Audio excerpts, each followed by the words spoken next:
दूसरी तरफ पाकिस्तान ने सीमा हैदर को क्लीन चिट दे दी है। इस सिलसिले में पाकिस्तान की जांच एजेंसियों ने एक रिपोर्ट तैयार की है। इस जांच रिपोर्ट में दावा किया गया कि सीमा हैदर सचिन मीणा से मिलने के लिए ही भारत गई थी।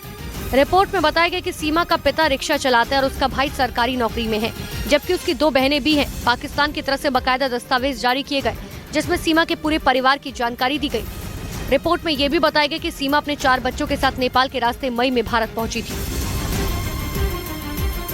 साथ ही पाकिस्तान की रिपोर्ट में कुछ और भी चौंकाने वाले दावे किए गए। पाकिस्तान की जांच रिपोर्ट में दावा किया गया सीमा पहली बार इस साल 10 मई को दुबई की फ्लाइट से शारजाह से कराची लौटी थी और 18 मई को अपने बच्चों के साथ हवाई यात्रा की। रिपोर्ट के मुताबिक सीमा हैदर का इससे पहले हवाई यात्रा का कोई रिकॉर्ड नहीं है। साथ ही रिपोर्ट में ये दावा किया गया कि जब सीमा का पहचान पत्र बनाया जा रहा था उस वक्त उसकी उम्र गलत जोड़ी गई थी।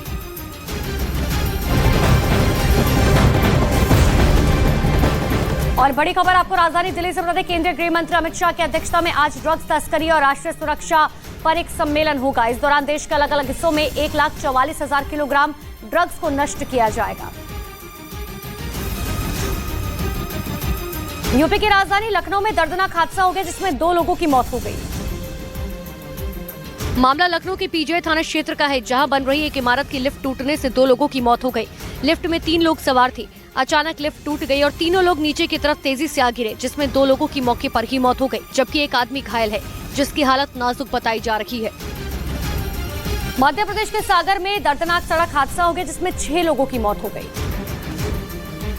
हादसा सागर दमोह मार्ग पर हुआ, जहां तेज रफ्तार ट्रक और कार की जोरदार टक्कर हो गई। कार सवार सभी लोग गड़ा कोटा की तरफ जा रहे थे, तभी दमोह की तरफ से आ रहे ट्रक ने टक्कर मार दी, जिसमें 6 लोगों की मौके पर ही मौत हो गई। कार में 7 लोग सवार थे। हादसे के बाद से ट्रक ड्राइवर फरार है।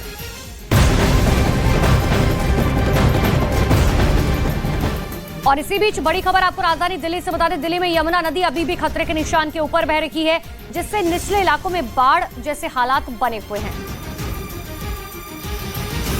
तो बड़ी जानकारी आपको दे रहे हैं, यमुना नदी का जलस्तर जरूर घट रहा है, लेकिन फिर भी अभी भी खतरे के निशान से ऊपर यमुना नदी बह रही है, जिससे दिल्ली में अभी भी खतरा लगातार बरकरार है। जगह जगह पानी भरा हुआ है। ITO, Lal Qila, Kashmiri gate, ISBT जैसी जगहों पर पानी अब भी जमा हुआ है।